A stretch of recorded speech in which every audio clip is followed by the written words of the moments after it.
Thank you, Councillor Prince. Well, I took some time with the Enersource folks to discuss this as well. And I can appreciate the questions because it's a very complex, unusual situation. So I'm going to try my best in speaking to why I think what we have serves us very, very well. The really standalone reason for the sole sourcing is as simple as this. You have an enormous economic advantage when the community you're servicing is the community in which your physical capital is.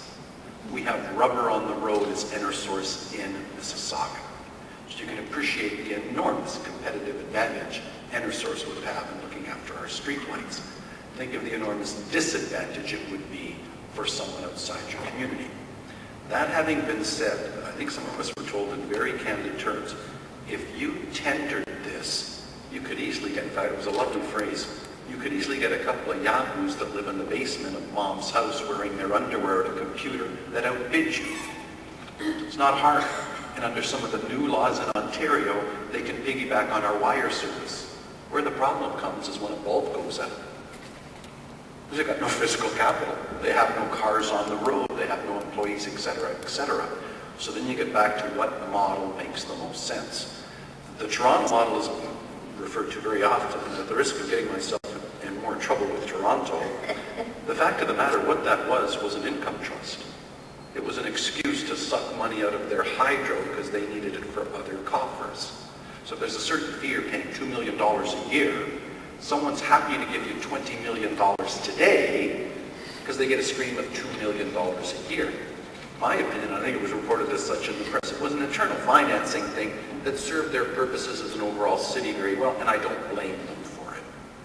But where the fundamental point comes, and Martin's touched upon it, and it was reminded to us by the Enersource people, it's in the maintenance and enforcing the standard of maintenance.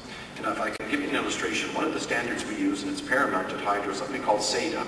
And what that is the average home in your community, how much power outage did they have in a given year. And we, I'm very proud to say at Enersource, for years have led all of Canada, if not North America, with roughly 30 minutes per household. To give you an example of how dramatic that is, one of our neighboring power companies, local distribution company, just put out a press release saying, we're absolutely amazing, we've set records for our community at an hour and a half. We're 1/3 that. Now, and this is the unusual thing about Enersource, we make no money in giving people 30-minute service. It costs us money, because you can't charge more in your rate. Where we would make a pile of money is if we said, well, let's go from 30 minutes a year for the average house to an hour and a half. Because now it costs you much less to maintain your system. And that is the problem with tendering out items like this.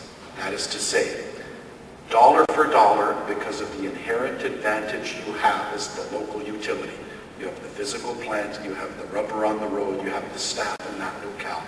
Nobody dollar for dollar can possibly beat you because of that enormous economic advantage.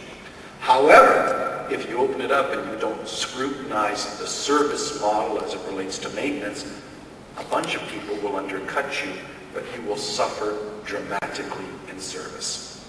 Finally, and I think it's worth doing the review and having the information come back, etc., etc.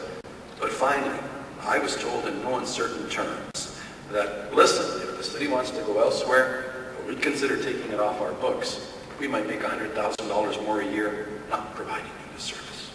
Because they don't do it as a source of profit.